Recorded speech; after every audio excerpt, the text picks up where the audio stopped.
Tadi kita telah menyebutkan beberapa bentuk akidah keyakinan orang Syiah. Maka kita lanjutkan keyakinan mereka selanjutnya. Ini ada beberapa keyakinan, insyaallah kalau yang mau melihat lebih jauhnya lagi silakan rujuk ke dalam kitab aslinya yang ditulis oleh Abdullah Al-Musili di dalam kitab Mengungkap Hakikat Syiah agar Anda tidak terpedaya. Di sini beliau menukilkan semua perkataan-perkataan orang Syiah yang diambil dari buku-buku asli mereka. Jadi yang mau merujuk lebih dalam tentang Syiah, bagaimana keyakinan mereka, silakan mencarinya. Keyakinan mereka selanjutnya adalah bahwa, dan ini adalah keyakinan yang sangat tinggi dan agung menurut mereka, keyakinan yang sangat tinggi dan agung mulia menurut mereka, yaitu pengkafiran seluruh sahabat. Ini keyakinan sangat tinggi dan agung menurut orang-orang Syiah, pengkafiran seluruh para sahabat kecuali beberapa orang saja, seperti Ali, Fatimah, Hasan, Hussein, dan beberapa orang sahabat lainnya.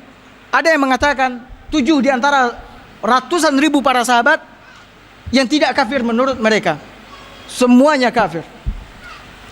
Ini bisa kita lihat dari perkataan salah seorang imam besar mereka, yaitu Al-Kishi, di dalam kitabnya Rijalul Kishi dari Abu Ja'far Muhammad Al-Baqir. Dia mengatakan, ini perkataan ulama Syiah, dia mengatakan bahwa manusia, para sahabat sepeninggal Nabi SAW, setelah Rasulullah SAW wafat, mereka semua berada dalam keadaan murtad, keluar dari Islam.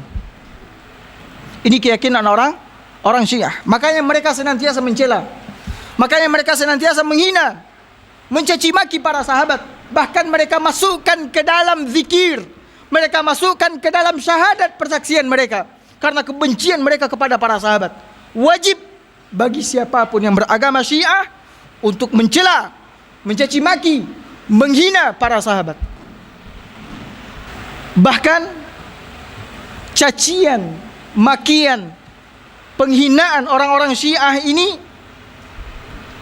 juga mengena kepada dua seorang sahabat Rasulullah SAW, yaitu Abu Bakar dan Umar. Saya rasa tidak ada satupun di antara kita yang tidak tahu siapa itu Abu Bakar, orang yang paling dicintai oleh Rasulullah SAW, orang yang paling mulia setelah Rasulullah SAW. Sampai Rasul mengatakan di dalam sebuah riwayat, kalau sekiranya Allah Subhanahu Wa Taala membolehkan aku mengambil kekasih dari kalangan manusia, latakhadtu Abu Bakrin khalili, maka aku akan mengambil Abu Bakar sebagai kekasihku. Abu Bakar dan Umar, makhluk yang paling mulia setelah Rasulullah SAW, tidak lepas dari hinaan dan cacian orang-orang Syiah. Bahkan mereka berlepas diri dari keduanya, yang merupakan prinsip agama mereka. Jadi berlepas diri mencaci mereka itu adalah prinsip agama orang Syiah. Mari kita lihat salah satu zikir orang Syiah, zikir yang mereka baca, seperti zikir pagi dan petangnya yang ada di tengah-tengah kita. Zikir pagi dan petang yang ada di tengah-tengah kita.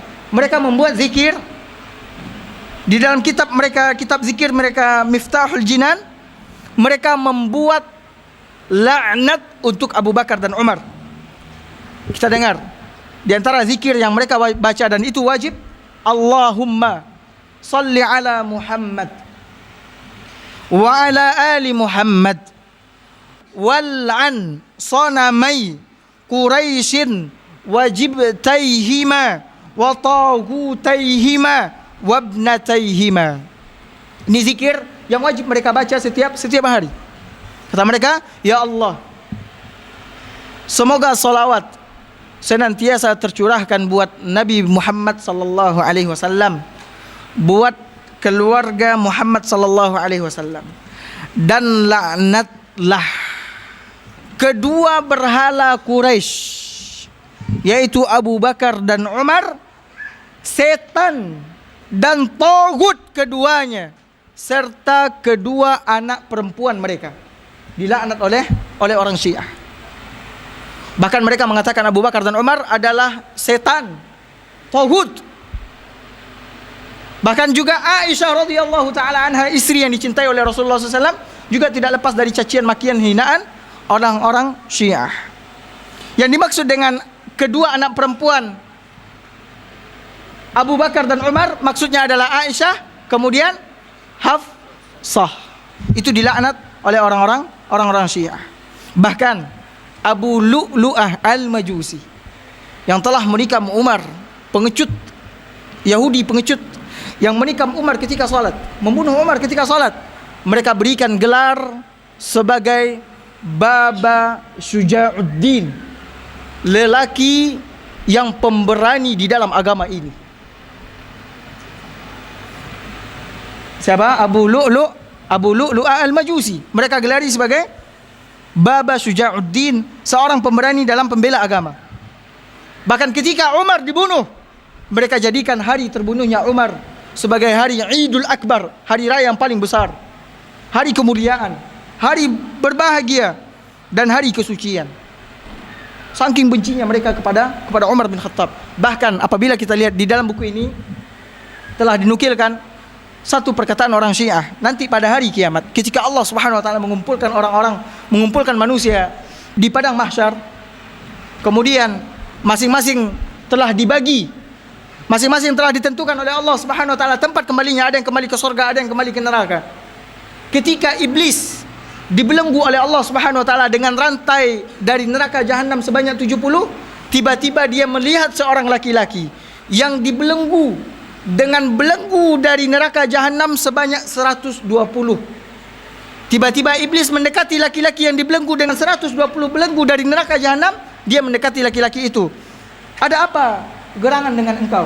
Saya iblis, makhluk yang dibenci oleh Allah Subhanahu wa taala, dibelenggu dengan 70 belenggu dari neraka jahanam.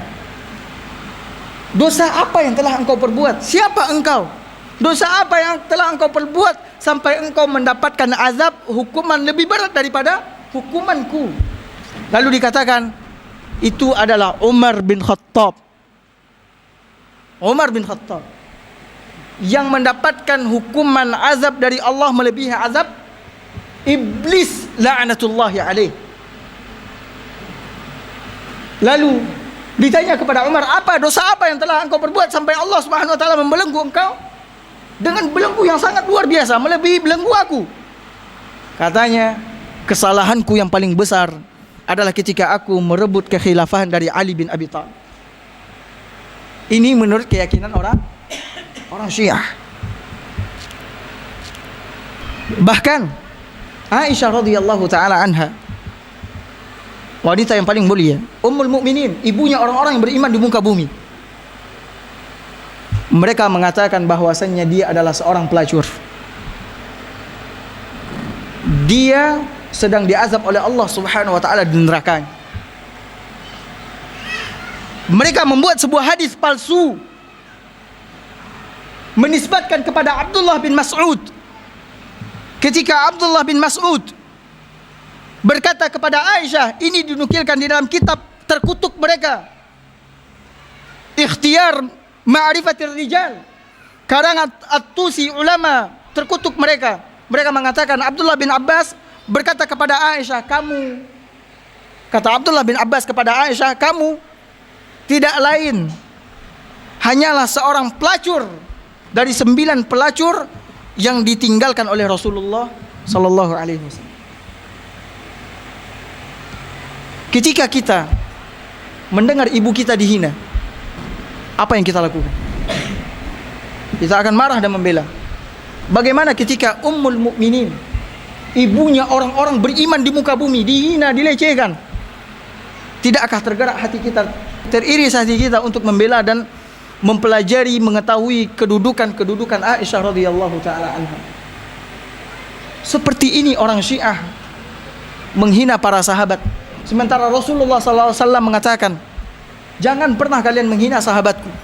La tasubbu ashabi, di dalam sebuah hadis yang dikeluarkan oleh Imam Ahmad bin Hanbal di dalam kitabnya Fadailus Sahabah, Rasulullah SAW bersabda, la tasubbu ashabi, jangan kalian caci maki sahabat-sahabatku. Lihat perkataan Nabi SAW. terhadap para sahabat. La tasubbu ashabi, jangan kalian hina caci maki sahabat-sahabatku. Fawallazi nafsi biyadi, demi jiwaku yang berada di dalam genggaman tangannya, lau anna ahadakum, sekiranya salah seorang di antara kalian anfaqa mithla Uhudin zahaba, menginfakkan semisal gunung Uhud emas, menginfakkan emas sebesar gunung Uhud, ma adraka mudda ahadim wala nasifah, maka itu belum akan mencapai satu mud dari diri para sahabat atau setengah dari diri para sahabat. Saking mulianya para sahabat. Apabila kita melihat sejarah-sejarah para sahabat, mereka lebih mencintai Rasulullah sallallahu alaihi wasallam, mencintai Allah Subhanahu wa taala ketimbang diri mereka. Bahkan mereka menjadikan diri mereka sebagai tameng ketika tombak panah mengarah kepada Rasulullah sallallahu alaihi wasallam. Bagaimana orang-orang Syiah mengatakan bahwasanya mereka adalah orang-orang kafir.